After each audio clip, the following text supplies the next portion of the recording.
Hello students, आप देख रहे हैं हमारा यूट्यूब चैनल ECI साइंस। और आज हम पढ़ेंगे कक्षा 10 विज्ञान का चैप्टर नंबर 3 आनुवंशिकी से बनने वाले बहुचयनात्मक प्रश्न।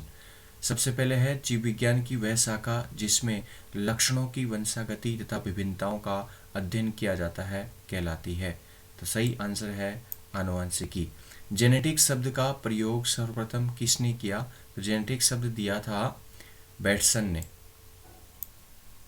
आनुवंशिक लक्षणों का एक पीढ़ी से दूसरी पीढ़ी में संचरण कहलाता है। आनुवंशिक लक्षण का एक पीढ़ी से दूसरी पीढ़ी में संचरण कहलाता है वंशागति।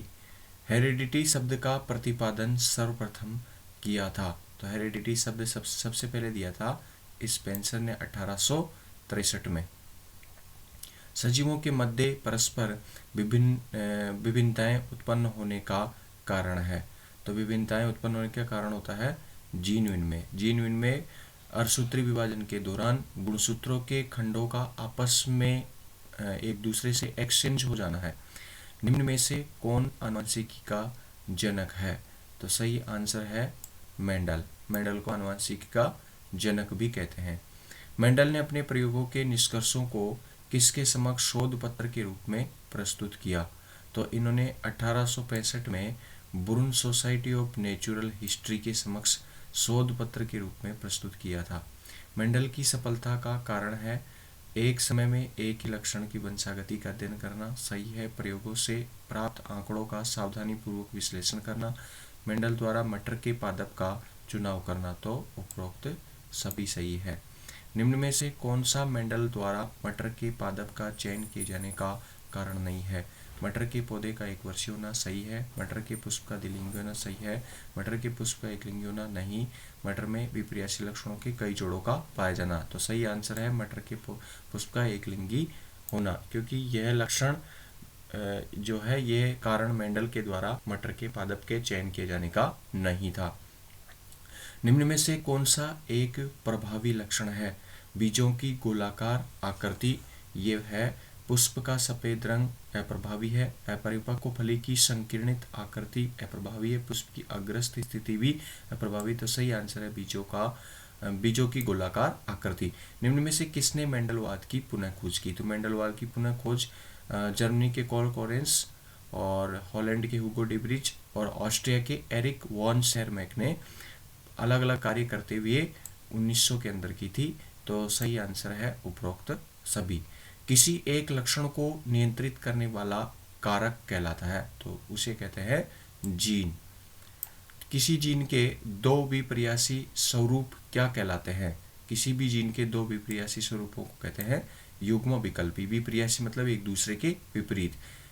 जब किसी जीन के दोनों युग्म विकल्पी एक समान हो तो यह स्थिति कहलाती है। जब किसी जीन के दोनों युग्म विकल्पी एक समान हो तो समयुग्मजी, और अलग अलग हो तो विषम युग्मजी। असमान हो तो विषम युग्मजी। निम्न में से विषम युग्मजी स्थिति है।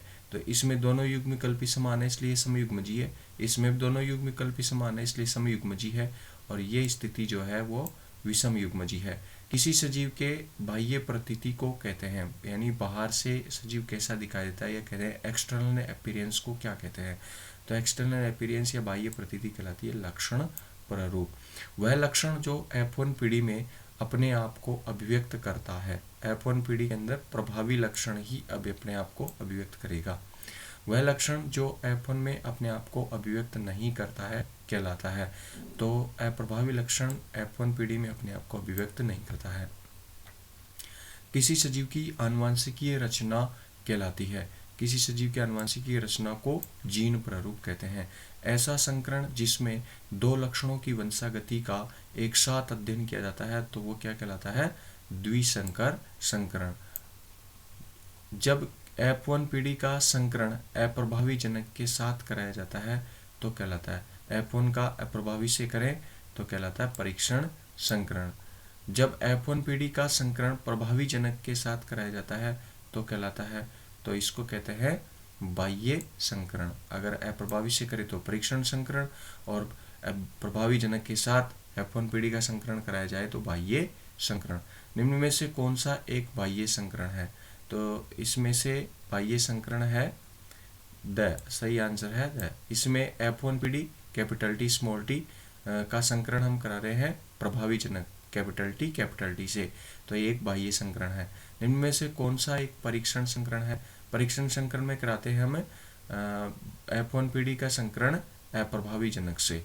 तो F1PD का संकरण अप्रभावी जनक से, इनमें से जो है टाइप होना रह गया है, तो कोई सा ही आंसर इनमें से नहीं है, तो ये इस क्वेश्चन को छोड़ दीजिए आप। फिर नेक्स्ट है, मेंडल के किस नियम को एक संकर संकरण से नहीं समझाया जा सकता है? तो मेंडल का प्रभाविता का नियम एक संकर संकरण से समझाया जा सकता है, पृथक्करण का नियम भी समझाया जा सकता है, स्वतंत्र अपव्यय के नियम को नहीं समझाया जा सकता। F1PD में सभी पौधे प्राप्त होते हैं। F1PD के अंदर सभी पौधे लंबे प्राप्त होते हैं और विषम युग्मजीय लंबे प्राप्त होते हैं, तो ये सही आंसर है वह। पृथक्करण के नियम को युग्मकों की शुद्धता का नियम भी कहते हैं, क्योंकि इसमें शुद्ध लंबे पौधे प्राप्त होते हैं।